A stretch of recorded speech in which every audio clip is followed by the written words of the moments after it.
Let's look at point slope form. And again, we're talking about being able to write equations using various formulas. And this is another formula, our second formula.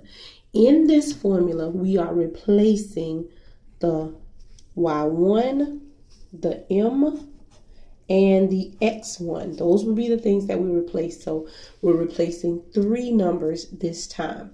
So let's say they give us the problem that says you have a point, which is 1, 2, and a slope of 3. First thing we do is we go ahead and label. We're going to label our point as x1, y1, and of course we know slope is m. This again is x1, y1 because this is the first point, first x, first y. So we're going to take these values and plug them into the formula and then do the math from there. So if we plug it in, we're going to get y minus. This so far is the formula. I haven't changed anything. Instead of writing y1, I would put in the 2 equals, instead of m, I write 3 times x minus 1.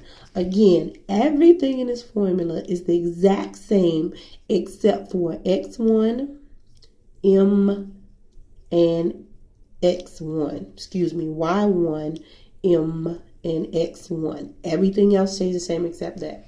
Now it's time to do the math, and this is the easy part. Split this thing down the middle so that I focus on one side at a time. If I look over here, there's nothing I can do on this side, so I'm going to bring it down. If I look over here, the only thing I can do here is multiply, and I know it's multiplication because there's a number directly outside of the parentheses. So I'm going to multiply 3 times x and get 3x. I'm going to multiply 3 times 1 and get minus 3. Then I look, and the only thing I can do now is add 2 to both sides.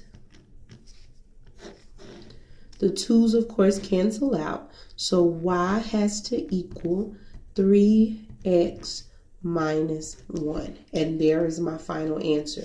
I have just used this formula to write an equation of a line. And of course, we always want it to end up in slope-intercept form, y equals mx plus b, which we have here, y equals 3x minus 1. Let's try another one.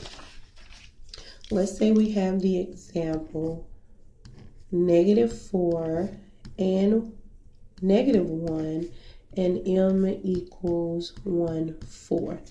So again, the formula does not change, and the formula again, y minus y1 equals m times x minus x1. So then we're just going to plug in our values. Again, label until you get it.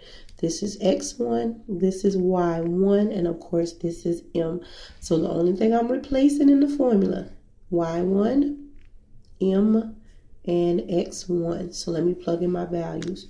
Y minus, again, it's part of the formula, so I bring it down. Instead of writing y1, I'm going to put -1 equals 1/4 for m times x minus, instead of x1, I'm going to put -4. Don't do any of the math until you have plugged in your values. So now I draw my line down the equal sign. So I'm going to look over here. Is there anything I can do on this side? Of course, I have double negatives. And we've always said if I see double negatives, that makes it a positive. So I can rewrite this as y plus 1 on that side. Now I'm coming over here. Again, I notice I have double negatives, so that means that this is actually plus here. But again, because this is right outside of parentheses, I'm going to multiply.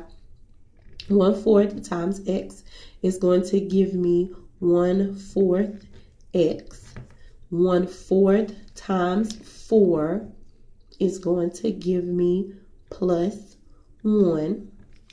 And then if this is plus 1 on this side, I know that I have to subtract 1 to get that y by itself. Make this cancel. So y has to equal 1/4 x. And it just so happens that a plus 1 minus 1 is still going to make that 0. So I'm left with y equals 1/4 x as my final answer. Okay, watch your signs. As always, plug in your math, your problems, before you start doing the math. All right.